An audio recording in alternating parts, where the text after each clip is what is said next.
मानस श्रृंखला में आज का विषय संघर्ष।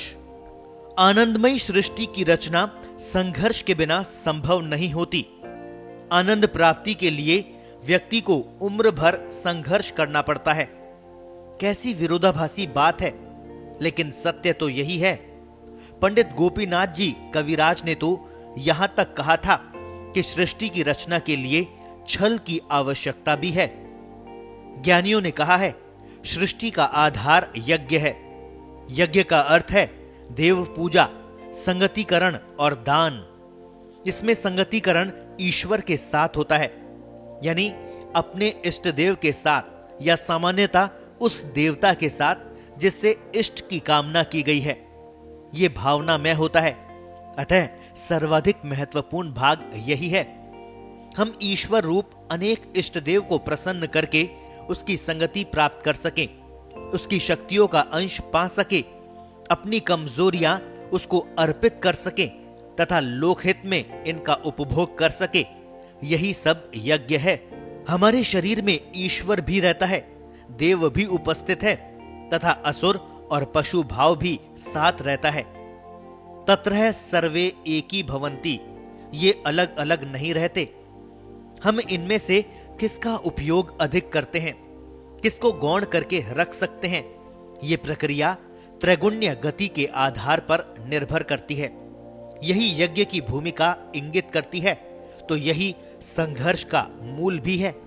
अग्नि सोमात्मकम, जगत अग्नि और सोम के संघर्ष से ही बनता है। केवल इनका योग ही काफी नहीं है। यद्यपि नई सृष्टि दो के योग से बनती है, किंतु वहां आनंद भाव तथा संघर्ष का होना भी आवश्यक है। हम जानते हैं दूध के एक एक कण में माखन समाया हुआ है, किंतु इसे प्राप्त करने के लिए मंथन करना पड़ता है। मंथन ही उन कणों को एकत्र करके धन रूप में पैदा करता है। यही मंथन संघर्ष है, यज्ञ है, और नवनीत ही यज्ञ का फल है। तप भी संघर्ष है, मंथन है, यज्ञ है, संगतिकरण भी यज्ञ है। पितृ संस्था से प्राप्त सह भी संगतिकरण है, तो पिंडदान और श्राद्ध कर्म भी संगतिकरण का ही मार्ग है। इसके विपरीत प्रत्यक्ष सृष्टि का संघर्ष भी अनुभूत होता है। दो के योग से बनने के कारण ही स्थूल सृष्टि के व्यवहार को मिथ्या कहा जाता है, क्योंकि मिथ संयोगे धातु से मिथ्या शब्द बनता है। अतः जगत मिथ्या शब्द का प्रयोग चल पड़ा है। प्राणः वै देवा, प्राण ही देवता है। देवता का यज्ञ करने के लिए पहले स्वयं को देवता बनना पड़ता है। उसके बिना देवता का यज्ञ नहीं किया जा सकता। देवो भूत्वा देवान यजेत, इसका अर्थ है सत रज तम में से सत्व को प्रधान बनाना पड़ता है तथा रज और तम को गौण रखना पड़ता है, अन्यथा असुर भाव प्रधान होकर यज्ञ अनर्थकारी हो जाएगा। बुद्धि में विवेक को जागृत करना भी संघर्ष ही है। बिना चिंतन मनन के विवेक की जागृति कैसे हो सकती है? मन का मंथन भी पूरी उम्र चलता है। नित नया मन पैदा होता है, नित मर जाता है। इस बीच संघर्ष चलता रहता है। सृष्टि क्रम निरंतर बना रहता है। ज्ञान यानी आनंद में मंथन चलता है। विज्ञान के द्वारा मंथन होता है।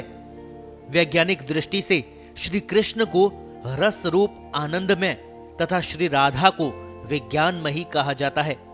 राधा की मथनी से मंथन होता है। नई सृष्टि इसी संघर्ष से पैदा होती है। सुर असुर प्राणों का संघर्ष नित्य चलता है। सोम के संकुचन और अग्नि के विष्कलन यानी टुकड़े टुकड़े करके अलग करने का भाव से सृष्टि में यज्ञ होता रहता है। अग्नि सोम पर ब्रह्मा, विष्णु, इंद्र और अव्यय संस्था का संघर्ष चलता है। तब क्षर सृष्टि होती है।